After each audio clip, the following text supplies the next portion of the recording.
Hey everybody, ABC 10 meteorologist Brenden Mincheff here with another look at the drought update. But before I show you the latest drought monitor, we got some rain since the last time we did this, so let's talk about the rain that we saw. We're doing pretty good for the month of November, actually. Almost an inch of rain fell at Sacramento Executive Airport. The average to date is about half an inch, and we're almost double that. So that means we're about a half an inch above where we normally would be for the month of November. But for the water season, which started October 1st, we are below by about 0.4 of an inch. That's okay. We're in the ballpark. We're doing all right. You know, these are positive signs. These are not so bad numbers. Let's keep going, right? Let's get some more rain. And there is some hints in the data that suggest there might be more rain to come, maybe around Thanksgiving or certainly the weekend after is looking quite wet. But of course, that's still a ways out. But the data is suggesting more rain before the month of November is over.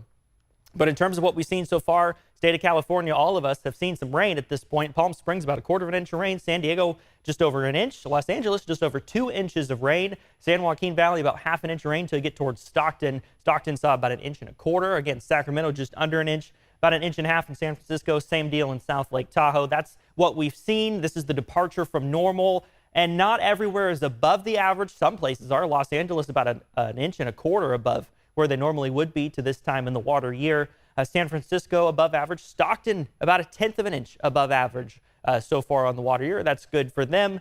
Sacramento, again, we talked about 4/10 below and about 1/2 inch below in South Lake Tahoe. Again, more rain to come. We're barely into the rainy season. It's still early in November, and we're going to see rain. You know, our rainy season runs till like February, March. We're going to be fine. We're going to get some more rain out of this before all is said and done. But speaking of November, it's been cold and it's been wet. And here's 2 ways we can look at this. So this is the average high temperature rank for California. So number 1 would be the hottest start to November that we have on record. Number 130 would be the coldest we've ever had on record. And this number right here is 127. That means it is the 4th coldest start to a November on record in California. We'll take it as opposed to the 116 degrees that we had in September. Here's the same deal with Precip now. So 1 would be the wettest start to a November we've ever had, whereas 130 would be the driest. This number as a whole for the state is 15. So again, we're doing pretty good, not so bad. And here's the aridity index. This takes into account our average high temperature departure and our average precip departure, whether those are above or below. And this number comes out with a 3.1, a negative 3.1 on a scale from -4 to +4. So that means that we're actually pretty wet so far this month, which is good. That's what we want to see, but there's still more work to do. Now I'm going to show you the drought monitor. I just want to get this out of the way. Disclaimer, don't be discouraged by what you see behind me. I know the map doesn't look all that different. The percentages, not all that different either. But the important thing to know is the data. When they make these maps, the data gets cut off at 4 a.m. Pacific time. And if you remember, the bulk of our precipitation from this most recent winter storm fell on Tuesday after 4 a.m. So that means the majority of the precipitation that we recorded from this winter storm is not on this drought monitor. It'll be on next week's drought monitor. So even though the numbers don't look all that different, the map doesn't look all that different, it's going to look different next week because simply when that data cutoff is. It's always at 4 in the morning on a Tuesday. That's just how it works. So this map, some of that precipitation is on there, but most of it will come next week. So with that being said, let's get into it. The biggest place where we saw the change is the North Coast near Eureka. Some really positive improvement up there, actually. But still, 47% of the state in the severe drought category, 25% of the state in the extreme drought. That's that lighter red color, including Sacramento and Redding. And then the exceptional drought category, 17% of the state, absolutely no change from that. The San Joaquin Valley still really needs the rain. I do expect we'll see some of these numbers change again for the better because most of that rainfall that we saw not on that latest drought monitor. We'll get to that next week. Looking ahead to December, though, at the 2 main climate models, the NMME and the Euro. They did pretty well for November. They both suggested that we be above average in terms of precipitation, and here we are, above average in terms of precipitation with, again, looking like more rain chances to come before the month is over. So what do they have to say about December? Well, the NMME is kind of right on the line. Northern California right on the edge between the green and the red. So calling it about near average for December in terms of rainfall. Positive. We'll take that. The euro, a little bit more green in Northern California right here. Maybe looking a little bit above average. Again, we'll take that. Any rain we can get is positive rain. And especially if we're near to above average for the month of December, that'll be nice. We'll wait for the official Climate Prediction Center monthly outlook for December, and I'll share that with you as soon as it's out. But looking at the CPC Forecast precipitation chart, now this is for 3 months. This is for December, January, and February. Well, it's kind of a toss-up, right? It's about 1/3 chance we'll be above average, 1/3 chance we'll be near average, and 1/3 chance that we'll be below average. So working through our rainiest months, December, January, February, looks like we are on track at least to see at least a chance of having near or above average December, January, February in terms of precipitation. So again, that curve right there in the middle, it is right on that average line. That's why it's a 1/3 above chance, 1/3 below, 1/3 at average.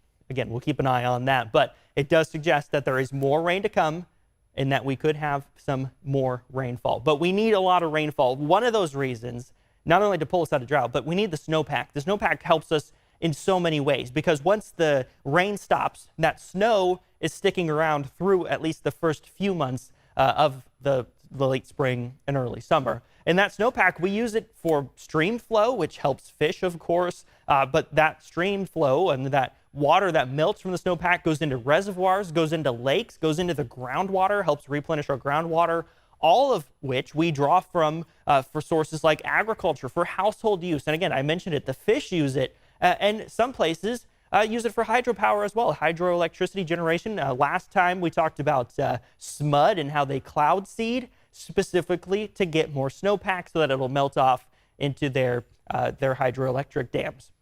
So we use water for a lot of things, and especially snowpack. Snowpack is so important. And so with the recent snow, our John Bartel actually went up to the Central Sierra Snow Lab just up I-80 towards Donner, and he had a conversation with somebody up there about the importance of snowpack and what the Snow Lab does to measure snowpack and how that all affects California and whether we're in for an above average year, and if so, what that might mean, again, for the snowpack, which is oh so important here in California. Where are we right now? We're up at the Central Sierra Snow Lab, just off Donner Pass in Soda Springs, and we're in the middle of a beautiful storm. Andrew Schwartz with the Central Sierra Snow Lab probably knows more about snow than anyone except Frosty the Snowman himself. And I'm not just saying that because he and I both graduated from MSU Denver. Yes, what we live for. Stoked to see it happening early this season, and hopefully it continues on through the winter. Let's be honest, we're all hoping the rain and snow continues through the winter. The moisture California receives in the winter months is what makes or breaks our water situation for the rest of the year. You know, realistically, we need about an entire year's worth of precipitation to get caught back up to where we are because of the drought. With that said, this is a terrific start. The key right now is that it can't stop snowing. Last year we had that incredible December, snowiest on record up here. We had the second snowiest October on record up here. And then it shut off in January, and the January through March period was the driest on record. And we cannot have that happen again this year. If we hope to come out of this drought at all, or even just maintain it, we absolutely have to have good storm systems throughout the winter. The Snow Lab was founded in the 1940s as a way to study the importance of snowpack in the hydrologic system as a whole in California. But they've been keeping track of snowpack in the Sierra even longer than that. So the Army Corps of Engineers and the Weather Bureau, which is now the National Weather Service, created the Central Sierra Snow Lab in 1946, along with 2 other labs. And this is the only one that's left still operating. So we've been up here for over 75 years at this point. We actually maintain the longest snowfall and snowpack record in the world, going back to 1879. What? Because in 1879, the railroad came across, Transcontinental Railroad, and they started doing measurements for their trains. So we maintain that record today, and it's the longest in the world as far as we're aware. Keeping track of snow in the Sierra for so long allows the scientists who study the data to see how California snowfall has changed over the last 140 years. We used to start our snowpack season in October, and now it generally starts in November or December. And it ends sooner too, typically around April or May. So our window to build much-needed snowpack in an ever-thirstier California is getting shorter. Climate change is exacerbating that, so we're seeing, just like last year, these weather whiplash events, one record to the next, which is not terrific.